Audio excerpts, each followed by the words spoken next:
If you look around in your friend circle, you'll find at least one, if not more, friends who have either moved abroad or are planning to move abroad. It can be anywhere: UK, Australia, Germany, Canada, Europe, anywhere. The reason behind moving abroad, if you ask them, would be for better future. But will moving abroad really help you for the better future? And should you even consider it? So in today's video, I'm gonna tell you my experience and things I have done after moving abroad, and you will be doing more or less the similar things on your journey of moving abroad.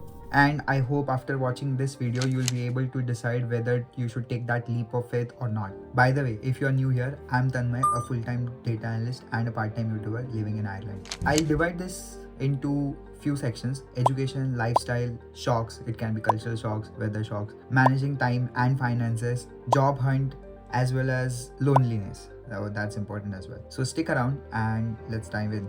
So the first section is education. There's a huge difference between the education system here in Ireland, in Europe, I would say generally abroad, compared to what we have in India. So basically, I graduated, I did my undergrad, and straight away college as a fresher I joined this university. So for me, I was able to make out the difference, because what I think is, in India, theoretical knowledge was given more priority. Like during the exams, let's say I was doing computer science, then data structures was the topic, then I was supposed to write a code, an algorithm or a pseudocode in exams. But here you will be judged. We had a subject called C#, so we were given assignments, a daily scenario, that we were given a requirement set of we were given set of requirements, and we were supposed to develop an application using those requirements, and then we were judged, are you meeting the requirements, and is your app passing all the test cases. So I feel here it's more practical approach, assignment based approach. Whatever you are learning in the lecture today, then you'll have to submit an assignment or a project, real life project. Another example, we were asked to work in teams, and we were given a retail shop data. Obviously it was a dummy data, or it was an old data, and the task was to come up with the questions which that business might have. Maybe the question could be anything, like it could be a problem. So for example, it could be why the tomatoes are not selling. Is it because of the expiry, or is it the produce is not looking good? So that was the question, and we were supposed to find the answer based on the data we had. We had the data of the sales. So maybe on Wednesdays the tomatoes were selling a lot, but on Fridays they were not. What was the reason behind it? So this is more practical approach, and I personally feel that with this approach you will easily grasp the concept, as well as you can come up with new ideas and everything. Oh, no doubt there are exams, and those are really strict. So jumping on the next point is exams and assignments. You can't copy your assignments. Let's say your friend is doing an assignment and you can just straight away copy paste. No, that doesn't work here because of the plagiarism. If you are caught, and there's a really good software, Turnitin, if you're caught, you'll either fail or you'll have to do that subject again in the next semester. So copying is not an option. So whatever you learn, you have to do it yourself. It's more like learning by doing approach, and it's really good. By the way, I graduated from Vadia College, so anyone from Pune, just drop a hi. Next is lifestyle upgrade. So when I came newly here, my brain was converting everything in terms of INR. So let's say I'm going for a grocery shopping, the butter was for 2 euros, then I would immediately convert it to, oh, it's 180 rupees and the butter is this much. Shit, it's expensive. So yeah, that was something which we usually face, but yeah, you can work upon it. And the lifestyle here is more laid back, more, there's no rush, they're relaxed, everyone is chill, something like that. They won't bother you after 5 p.m. Even the shops are closed after 7 p.m. There would be few shops which would be open until 10, but after that, nah, you just can't get anything. There would be only limited shops that would be open until 12, but yeah, 7 p.m. everything is closed. Shopping malls, everything is closed, which was something weird coming from India, because we have this huge malls until 11. At least that's the case in Ireland. Even in Germany, I have heard that on Sundays they're closed, completely closed, which is something different. And the life, I feel, is a bit easygoing because of the infrastructure, the public transport, everything. Okay, sometimes it's not that great, but overall, if you compare, it's great. Then there are a few cultural shocks, or weather-wise, it was way different, because during summers, the sunset was not at 6 p.m, not even 7, it was at 11 p.m. Like seriously, in the night. That was something weird. And the sunrise timings were like 4 a.m. So if you see only 5 hours of night, you're sleeping, it's day, you're waking up, it's day. So it was something weird weird. And in winters it's completely reversed, so the sun will rise around 8:30 9 a.m. Yeah, even sun becomes lazy during winters, and the sunset around 3 4 p.m. That's it. Evening mein sunset, done. It's all dark outside. Despite of that, yeah, people are friendly in general, but they are really genuinely interested in you. So if you meet anyone, they'll be like, hi, how are you, what's up, how are you? They'll ask about you, how are you doing, how was your weekend? And one weird thing is, whenever you get off the bus or get off the taxi or whatever, everyone says thank you, thanks for dropping us, which is a good gesture, I feel. Yeah, that's good, right? You're just showing a respect. Then let's move on to managing time and finances. So of course, when you come here, you're doing your masters. Most of us, like I come from a middle class background, so I took a loan to pay the tuition fee, and then I was working part-time to pay the monthly expenses. So you usually have crazy shifts. I'll come to that part later. So you have assignments, you have shifts, you have part-time, you have to do your own things like clean your clothes, cook, because you don't have your mom here to cook good food for you. Then you have to learn how to cook, then you have to clean the same thing, you have to clean your own washroom, you have to do, basically you have to do everything, do your laundry. It takes time. Then you have to do your assignments, go to the part-time, and the part-time schedule might be irregular. So in my case, I'll just share this quickly. I was working crazy shift, which is 4:30 a.m. I had to wake up because 5 a.m. was the shift timing. I have to be there by 5 a.m. So 5 a.m. until 10 I used to work part-time, then go back home, have breakfast, rush to the college, university. Luckily, a few of my lectures were in the afternoon and few of them in the evening, so that wasn't that too bad. I used to get that 1 hour rest period. I mean, crazy, like waking up in the morning, and then by 8:30 I used to sleep in the night. And you, most of the times your part-time shifts are allocated to you on Saturdays, Sundays, Fridays, weekends basically. So I never got a chance to go out to the party. So whenever it was a day off, it was my fun day. Like, yeah, it gets really hectic. And before that, let's dive on to the next thing, which is job hunting. So unlike India, we have campus placements. So here we don't have, when I say here, in general in US, UK, wherever, you don't have campus placements as such, but you have career fairs organized where all the companies will show up, all the HRs will show up, and the company representatives will show up. You just have to,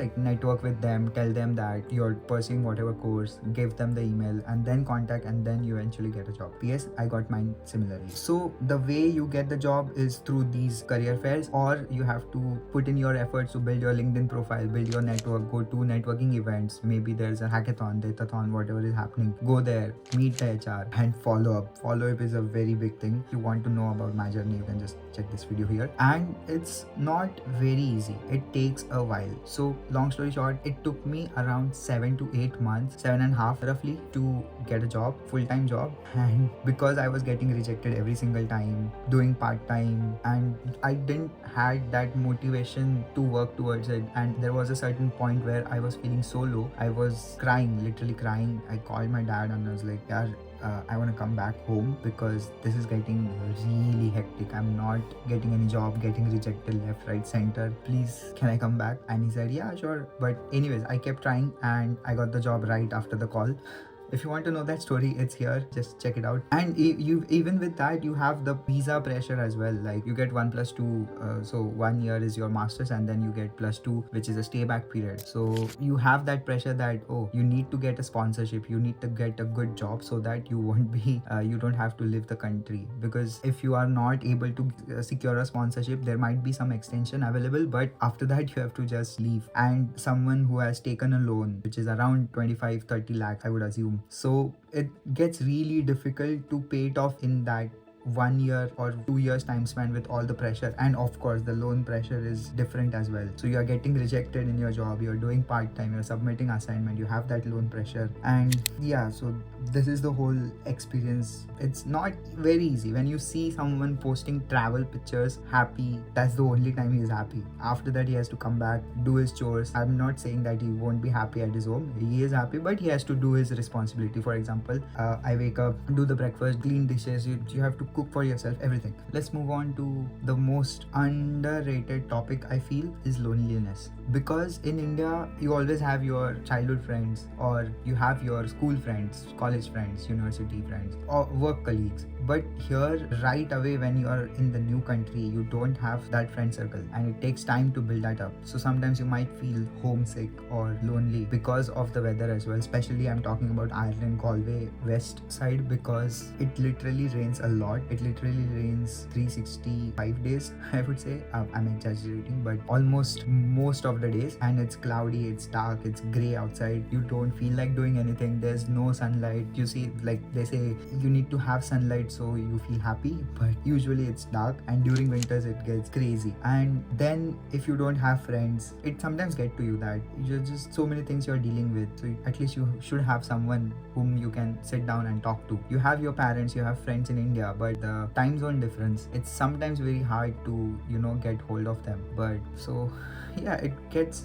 lonely sometimes. And then again, the next thing is roommate issues. So I have heard this a lot, but touch wood, both of the times when I came here, I had really good roommates, and the atmosphere at the house was so good. I was able to focus on my studies, on my part-time, and both of them supported me a lot, so thank you guys. And even now, currently where I'm living, these guys are really good as well. So when I say roommate issues, then you might have space issues, like someone is not cleaning the toilet, you are the only one who is cleaning the toilet every single time. You are the one who is paying for the utility bill, and when you put it on splitwise, no one, like few of them are not paying you back, then you have to again nudge them every single time, bro, please send the contribution. That's one thing. Or like someone is not cleaning the utensils after using them or after cooking food, so that could be anything. The worst was when you have irregular shifts. Everyone has irregular shifts. Like it won't be like, oh, you're working 9 to 5 part-time or something like that. You might get evening work, you might get night or morning, whatever routine or whatever schedule you are getting on your rota. But then someone, like one of your roommate, decides to let's party, and he'll just put on the speakers, and then you have to be like, bro, I have part-time tomorrow, please turn down the volume. And then even like there's a party, 10 people showing up, gets crazy. But now yes, you might be of the opinion that, oh, if roommate is problematic, then I'll just switch houses. But then again, that's the problem, housing crisis. In Ireland, there's a huge housing crisis going on, so getting an accommodation might get difficult. It's not as easy as you think, but yeah, eventually you'll find some of the other accommodation. So when I came here for 2 weeks, I was staying in Kinley's hostel, and it was bunk bed. Like in a dorm you were like 6 to 8, and because it was peak September is the tourist season, so it was fully booked. So I booked for 2 weeks, but it wasn't that I was having the same bed. I had to change the bed twice every 2 days, or in the end it was every single day, because it might be the case that someone has already booked it and they don't have the whole slot. Maybe yeah, you had booked it for the whole slot, but then you might have to I was literally changing the beds every 2 days. It was crazy, man, changing the dorms. But yeah, that was an experience in itself. I don't crib about it or anything. It was really good. I met really good people, and after that, through networking, I got the house which I mentioned when here. It was temporary for 3 months, and then it converted into a permanent one. But yeah, things are not easy as anyone portrays. So you'll get the salary in euros, you'll enjoy the money and all that. It's good, but you'll have to work towards it. It won't be spoon fed to you. You have to work for it, and you have to earn it. So this was my overall experience, and these are the things which I feel you should know about job, about lifestyle, cultural shocks, education system, job hunting, loneliness, which is something which we need to address. But after all this, the main question is, then should you move abroad or not? Well, it completely depends, because the reason why you want to move abroad is the question. Is it because someone else is going and hence you have to go because of that fear of missing out? Or you have a strong drive that, oh, you know what, I have to be in US, I have to be in Silicon Valley, I have to study this particular subject from this particular university. If that's something you want, then of course go for it. But one thing I'll say, whatever you decide, yes, moving abroad or not moving abroad, I would always vouch in the favor of at least leave your house, leave for, like, don't get me wrong here, but just listen. It's like step out of your comfort zone, because when we are at home, we are being provided everything. You don't have to worry about cooking, you don't have to worry about laundry, anything at all. But once you step out, the personal growth is immense. Like you learn everything. You become self-sufficient. I think that's the best word to describe. You become self-sufficient and your personal growth is 200 300x literally. So even if you can't move to a different nation, maybe try moving to a different locality or different city. And yeah, it's something everyone should try. And if your answer is yes, if you're moving abroad, then please feel to subscribe. Follow me on Instagram where I share my life. It's kind of like a diary. And feel free to check out this playlist which I have made for you guys, dedicated. It's about backpacking, things you need to know before moving, loan, how to pay off your loan. Everything is covered in this series. Just check it out. See you in the next one. Bye bye.